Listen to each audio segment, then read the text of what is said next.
Magic. Well, hello everyone. This is Keith with Positively Osceola. Welcome to another one of our Coffee Talk Lives. And, we always love doing these. They're fun. Today we're at Carino's Cafe.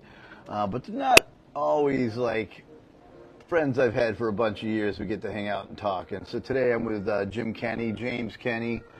He is today representing the Central Florida Human Trafficking Task Force. Certainly a lot of hats you wear, but this is a big one. Yes. For sure is a big one. So we'll talk a lot about the organization in general and what you do. We'll talk about the subject, which is very real.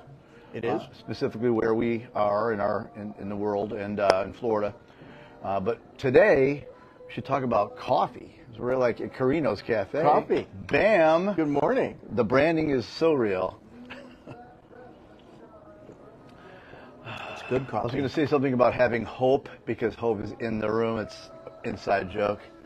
We'll leave it at that. So, how have you been? How's your family? Fantastic. Look Family's great. good. It was a good holiday. Yes. We're starting 24 off in a fantastic way. Good. How about you, Keith? Everything is good? Everything's good. We're busy, loving all the relationships like you, right? We've got a million relationships in this county. Yes. Between you and your wife, and the same with us. So Yeah. that's a blessing for sure. So it's a good thing. Yeah. So. And we're kicking off January with National Human Trafficking Awareness Month. Right. So let's talk. I think it's a subject that sometimes it's jarring to people, right? This is something as long as I've known you, I think you have had expert level understanding of this, and that's not always the case for many of us, me included. So, why don't you give us an idea? So human trafficking. I don't know that everybody understands what that is. So let's talk. When we say human trafficking, what are we saying? So, it's something that we don't want to really think about. Right. Not in my backyard, right? Right. It's something that we think about maybe in foreign countries. Something that happens when you go off to somewhere to visit, where children can be stolen. They're put into places where they're forced to work in a job, right, or prostitution. But it happens. It happens locally. It happens right here in Osceola County. Sure.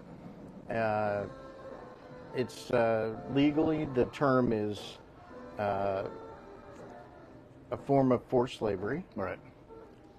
Force, fraud, or coercion are the three terms that are in the law for either sex work or forced labor. Right. And unfortunately, Florida, the third largest state in the United States. Central Florida, we're still number one in the state. Right. It's the numbers are staggering, but we're right here in Central Florida with everything that we have. We're ripe for it to happen here with all of the theme parks, the tourism. It's a nice, great place for it to happen. Yeah. All the great sports that are here. It's always it's a hotbed. When we're here in Orlando, we're looking at the Pro Bowl is coming back. Right. That's always a dangerous time period when all of those big folks, the sports come in. You got all of those athletes, and then all of the tourists that come to look at that. The traffickers bring their people in, looking to market to those folks. Right. Those are always dangerous time periods. So it's not just abduction. No. It's coercion. Coercion. Okay. Folks look for people that are at risk. And it's easy. It can happen right out here. Right. In our tourism corridor. Somebody could be a runaway, or could be left without any money because they come here looking for jobs, thinking this is a wonderful place to come and work. Right. And they're left out here on bus stops. And then you've got a trafficker that finds somebody that is the perfect mark. Yeah. They can offer them things like food, right, a place to sleep. The next thing you know, they offer them all these wonderful things and then can flip them around to put them into work or prostitution and take the money away. So what's it? So to get right, and I know we're going to talk about other portions of this, but so that target age and sex. Are we talking male and female, and just very young teenagers, older teenagers? Any older? age. Really? Any age. That's the unfortunate part. Right. Males, females, any age. The staggering part is how young it could be. Yeah. That's why the calls to DCF are so high. Right. Because the number of children that are prostituted out there is so. And the numbers are terrible. The estimate, 27.6 million people, adults and children around the world. That qualify both in, say, a prostitution point or forced labor point, other ways. Yep. It doesn't seem like it's I think people, if you just, and I'm just obviously just kind of reacting to that. So people I've talked to, that doesn't, it's hard for them to understand, doesn't resonate with people, the forced labor portion. I think I get the fact that people are abducted and prostitution happens, drug abuse happens, but the forced labor thing is very challenging for people to understand, yet that's a large segment. It is. And, stories of this go way back, right? Right. This has happened with politicians, stories about, oh, well, they brought a nanny in. Right. Right? Right. So all those different stories go back. So the nanny, and then you withhold a passport, and they have to work off before they can get the passport. Understood. Right? So that's a form of forced labor right there. And that falls into the category. Anytime that you take away someone's freedom, that falls under the category. And now, over the years, I certainly have attended these where you may have held, or you may have been a featured speaker at, I want to call them seminars, but they're basically open discussions in the community, where you've spoken to people in hotel management. Certainly, the meetings have always been, heavy presence of law enforcement. Yes. Because education is huge. Yep. Right. Which is kind of what you've always been a leader in, right? Yes, sir. We have to bring it to the community, because if you don't understand it, there's no way that you can identify it and know that it's there. Right. Identification is important. If you don't see it, you don't understand it, then there's no way that you can take action. Right. So from a parental side, what do we, I'm thinking of people who will run into this. So what is a parent that may have a young teenager, older teenager, off to college? What do we say to our kids? Not to put you on the spot. Oh, no, it's a good question, though. Be aware. Yeah. Social media is one. These traffickers are very social media savvy. Sure. They utilize the social media to their benefit. Mm-hmm. Because what used to be you'd have to have a physical discussion now can light up with a social media start, right? Yeah, and unfortunately, some people can be naive about this stuff, right? Right. So you get into a conversation on this with someone that you think is a good person or friendly, when in reality they could be pulling you into a really terrible situation. Right. So you have to be aware, pay attention. There are signs. The next thing you know, you're agreeing to meet in a situation where you can be scooped up and put into a bad situation. Right. You have to be aware. And I think that certainly goes to a number of other areas, parental-wise, and not everybody has the traditional home setting. So you have your single moms, single dads, all kinds of different blends, and that can lead to it's challenging. It's challenging these days. I mean, I don't mind saying this. It's challenging for people to figure out how to get the bills paid, and so that becomes the priority, and then the kids sometimes can be left aside. Well, not only that, but it's difficult too, because the kids these days, they want to be able to do what they want to do. Sure. Without mom and dad watching over their shoulder. Right. And there are apps that provide them the opportunity to get out and do things without that parental oversight. Right. And these traffickers use those apps to their benefit. Yes, sure. Right? So everyone else is using them, so they're going to use them. Right.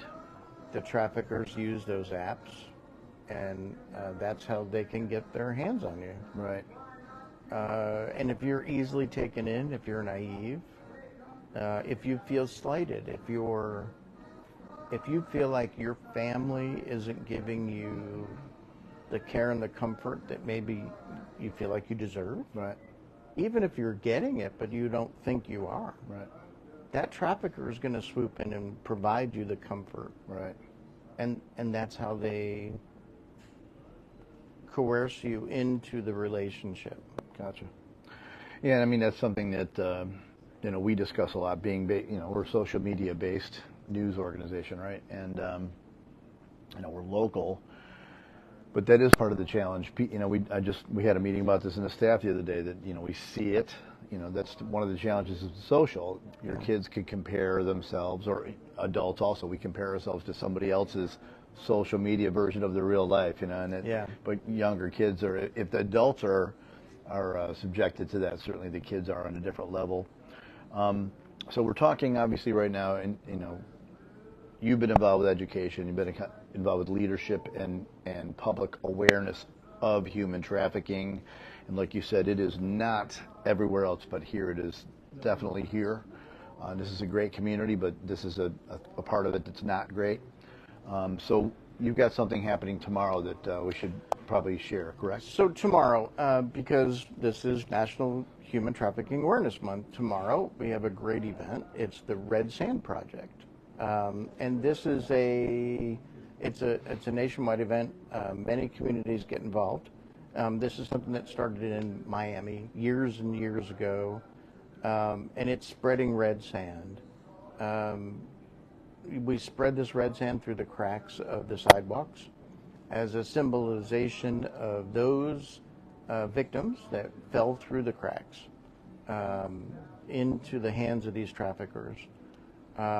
We have many of our community leaders coming out. They're going to speak. We're so happy to have the state attorney, Right. Mr. Bain, coming. Andrew Bain. The sheriff is going to be there, the chief of police from St. Cloud and Kissimmee. Great. Our corrections chief will be there. Awesome.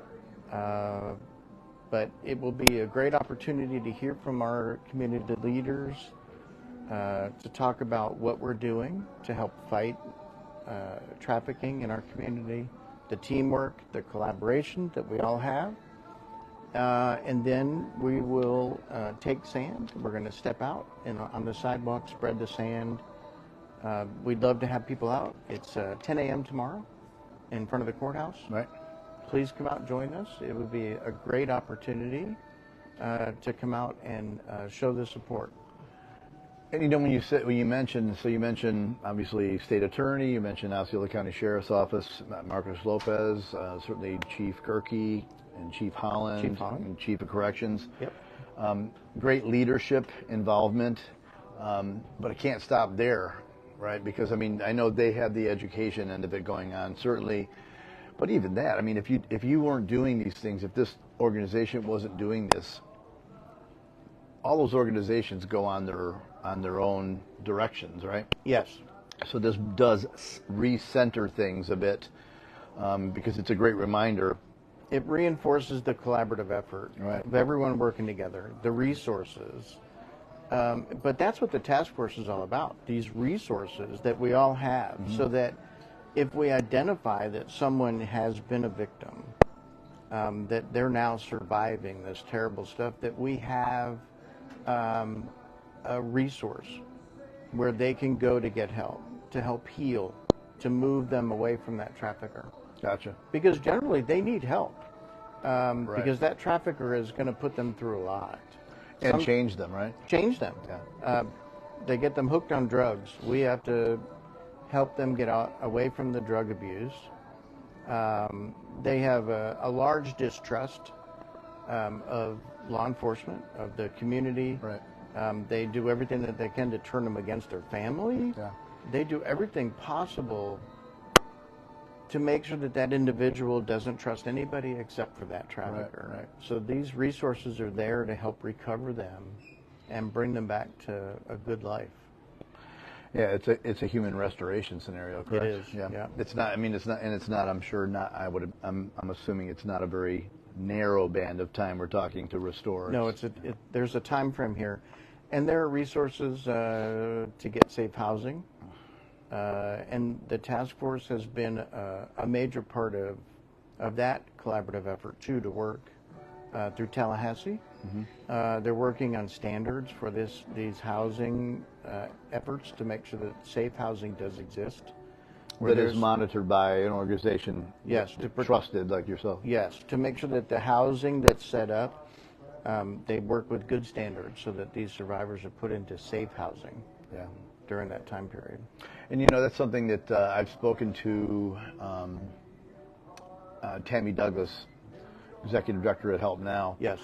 And that's another humongously important organization. And again, that has to be safe housing, trusted housing, and monitored safe housing. That's because those people are already, like you said, those are already people that have lost trust, and they cannot see that happen again, right? No. Right. So they need someone that they can trust. Gotcha. That is not going to take advantage of them again. Understood. The housing that has been set up for years, it hasn't been monitored. So now a bill is pushing through to make sure that standards are set up. Good. And that this housing then is standardized, and that they have to meet these different certifications. Big deal. Yeah, it is. Big it's deal. Huge. So we mentioned a couple. So you mentioned United Abolitionists StopHumanTrafficking.com. That's a resource people can look to be trusted. Huge. They're one of our biggest partners, and United Abolitionists actually has been the leading force to get these standards pushed through Tallahassee. Okay. They are a huge partner. They do work all across Florida, and they also do some work outside across the United States as well. Tomas Lares is their director, their founder, and they are also hosting a conference, a human trafficking awareness conference at the end of the month. I can give you some information on that. The 16th Annual Human Trafficking Awareness Days, sponsored by United Abolitionists, Valencia College, UCF. That's January 23rd through the 25th. I can get you a link, and you can post that as well. Okay, great. It's a hybrid conference open to the public, and it's free, where they're going to present some fantastic information. So you talk about the resources that people need so that, yes, if they see something, this is going to give them that information, what to do, how to get help. So I'll get you that, and you can post that. And you mentioned earlier, if someone certainly sees something that is typically looks to be threatening, a problem situation, you said, as always, right, in law enforcement, call 911. 911. There are also there's a text message that can go to the human trafficking helpline. Okay. I can get to that as well. Yeah, we'll put that all on this. Yeah. There are so many different resources that are out there. The idea is to notice it, right? If you see what you believe is something that is strange, you see a young person that is not provided the opportunity to speak for themselves, right? Looks to be afraid to speak to people. If someone approaches them and they're afraid to talk, right, that's a pretty good indicator. Yep. So be safe, be aware. If you have a suspicious encounter with somebody that you certainly not going to go up and accuse somebody, but look to the law enforcement, like you said. Tomorrow, big day, 10 a.m., Osceola County Courthouse, the Central Florida Human Trafficking Task Force with all of the agencies There you go, Red Sand Project. Red Sand Project. And all of the local law enforcement agencies will be there. Of course, as you said, state attorney. A lot of other leaders will be there for sure, other media as well. It's a great way to, during this month, of course, Human Trafficking Awareness Month, doing our part to make sure we are aware. I want to learn more. I want to be more aware. And Keith, we appreciate you and Positively Osceola always wanting to spread the word and get it out there. We appreciate that. You're a great media partner, and we appreciate that. And always punctual, as we all know in the room today. Doing what we can out here, folks. Enjoying some great coffee. Again, a good friend of mine, and I am honored to be able to say that. Cheers, my friend. And here at Carino's Cafe. So we appreciate you. I know you're very busy. Like I said, you wear a lot of hats, certainly in corrections in Osceola County, and doing a great job on a lot of different areas. This is an extraordinarily important topic. There are many. But that's what communities have. They have some great things and some challenges. This is one of our challenges, so we're going to address that. And again, thanks a lot, John. I appreciate your time. Thank you, Keith. We'll have all these links for everyone here as we repost this today. And again, tomorrow, 10 a.m., Osceola County Courthouse, Red Sand Project. Be there. Be a part of awareness. Be a part of learning. Be a part of a solution. And again, we appreciate you, Jim. Thank you very much. All right, again, Keith with Positively Osceola here at one of our Coffee Talk Lives with Jim Kenney, representing Central Florida Human Trafficking Task Force, together making a positive difference with hope over there and hope everywhere, together in Osceola County. Take care, everybody. Awkward, turning it off now.